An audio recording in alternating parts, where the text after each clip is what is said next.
Well, hello, my name's Simon Gambold. I'm a leadership and team engagement coach working with dentists. These are really, really interesting times, and it's a great time to focus on our leadership skills. Now, leadership is something that's thrust upon all dentists. We may have no formal training, we may not even have had a mentor that we could follow, but our teams look to us for leadership.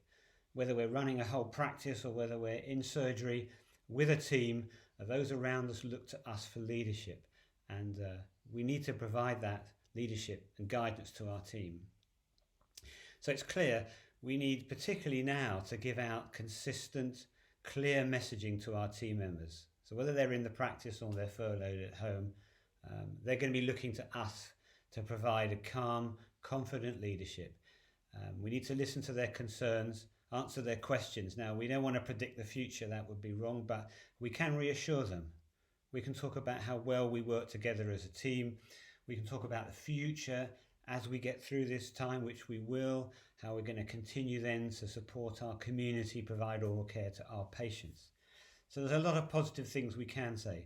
If we don't talk, our team will draw their own conclusions. They'll start making things up, and that can be very, very challenging. So for our customers, we also need to go out with our customers to remind them that we're here, talk about the services that we will provide them when we get through this. And we could also give them advice on how they can look after their oral care at home, what they should and shouldn't do on a regular daily basis. We can engage our teams. They will put more into the workplace. All of our team members have a great deal of ideas.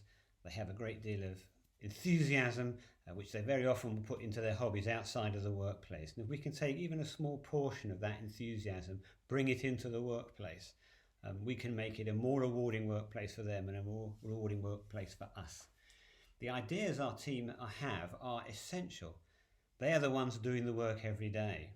They know best how to improve it. And if we give them the opportunity to input those ideas and make those changes, it's amazing how things will improve. Productivity will go up, errors will reduce, the patient experience will improve, so we'll delight more patients, we'll wow more patients more of the time. And of course, what happens then is they come back more often, they buy more treatments, and they refer more family and friends, which, as you know, is the key way of driving organic growth in a practice. So by releasing that initiative within our team, we get this virtuous circle of more ideas, more productivity, greater patient experience, improving revenue. And this is how we build sustainable long-term revenue growth for the practice. And we create the headroom to make investments, to invest in new equipment, to refurbish that extra room, to buy another practice maybe, to do all the marketing programs that we want to do.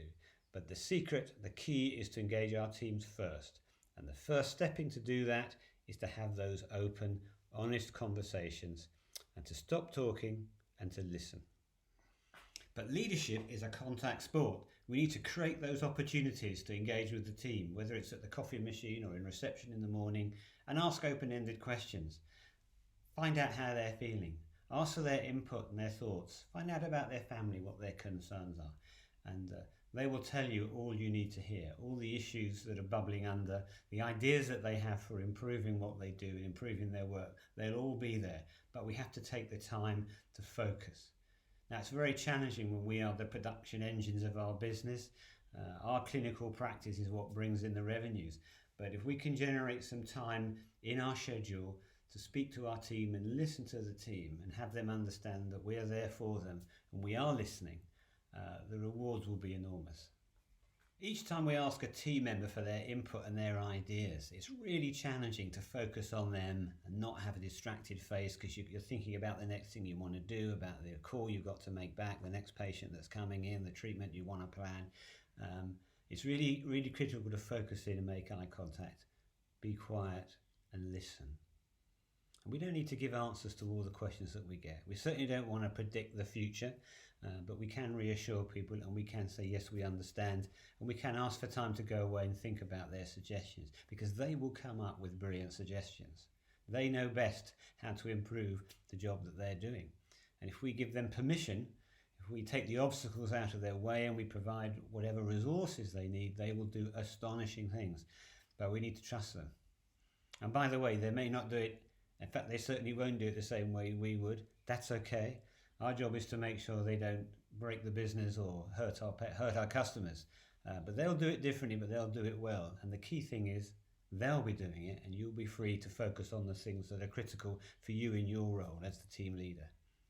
There are simple, proven steps to mastering leadership. So I want to just take you through my top 9 tips that you can use in practice every day. First, and most important, is to have one-to-one conversations with each member of the team. Create opportunities to catch them at the coffee machine, at reception. Have honest conversations and make sure they understand that you're really listening to them and really paying attention, and you appreciate what they're saying.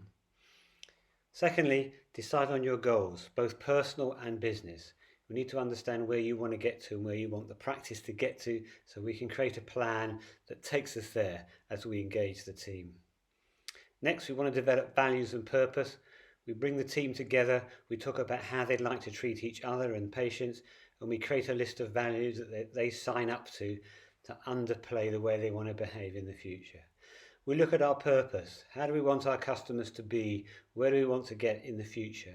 And this is the real purpose that drives engagement. If people feel they're part of something that has meaning, they'll give more. And that's really the core to the engagement process.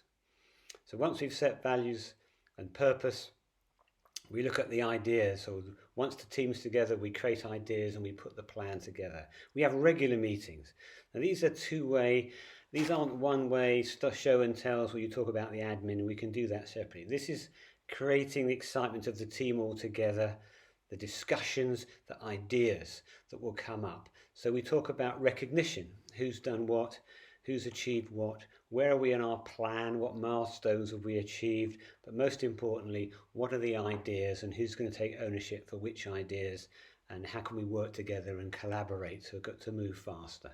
So a very important part of our process. Next, reflection. Reflecting on your progress as a leader is really important. Look back each week or set a time in your schedule to review how you did, what went well, what didn't go so well, and what are you going to do differently in future. And we can get feedback from team members. If you have an honest and open environment, people will give you feedback and they'll be honest with you, and you can learn from that and build on your leadership story. So next we want to review and update the plan. The plan is a roadmap for the future, but of course it's not set in stone. And circumstances are changing us around us all the time. The team may change, people have new ideas and input. So it's important we constantly review and update the plan, refresh it and make it relevant. And it serves to remind people of where it is we're going and what they're supposed to be doing. So, it's always important to do what you say you're going to do. It sounds obvious, but I'm amazed how many times I find people, it's worse to say you're going to do something and not do it than not say anything. I mean, just do what you say you're going to do. People will respect that. And it's what we do that people listen to, not what we say. And finally, communicate. It may feel to you like you're repeating yourself, but actually people don't hear things the first time, and we really need to go over things again and again. So this is the way to build a happy team. And a happy team inputs more and it gets more out. And if the team are getting more out and enjoying themselves, you will be as the team leader as well. And you may even get on to enjoy the non-clinical side of your practice. And it'll free you up, take away the stress of running a team and allow you to focus on the bits of the business that you really enjoy. And the whole team will prosper and you'll achieve your targets. Find those steps useful. Don't forget networking, that's a key part of leadership.